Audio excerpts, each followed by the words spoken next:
Na sziasztok srácok, ez itt a King Cartoon, és folytassuk egy DVSC-s csomaggal. Úgyhogy igazából bontsuk ki.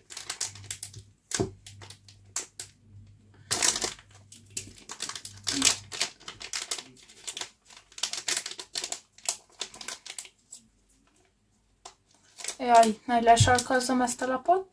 Vagy többet, vagy nem tudom, hogy van. Szóval. Nézzük meg ezt a DVSC-s pakot. Már látom, hogy a kártyák nagyon szépek. Szóval nekem ez nagyon tetszik, hogy ide van írva, hogy DVSC. Ilyen csíkos a háttere. Nekem ez bejön. Szécsi Márk.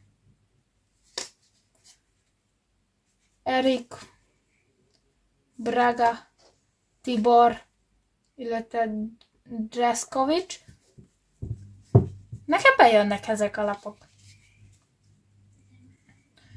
Előző videókban ezeket bontottuk, úgyhogy ha nem láttad volna, mindenképpen nézd meg őket. Én a King Cartoon voltam, ha tetszett, dobjatok rá egy lájkot, iratkozzatok fel, sziasztok!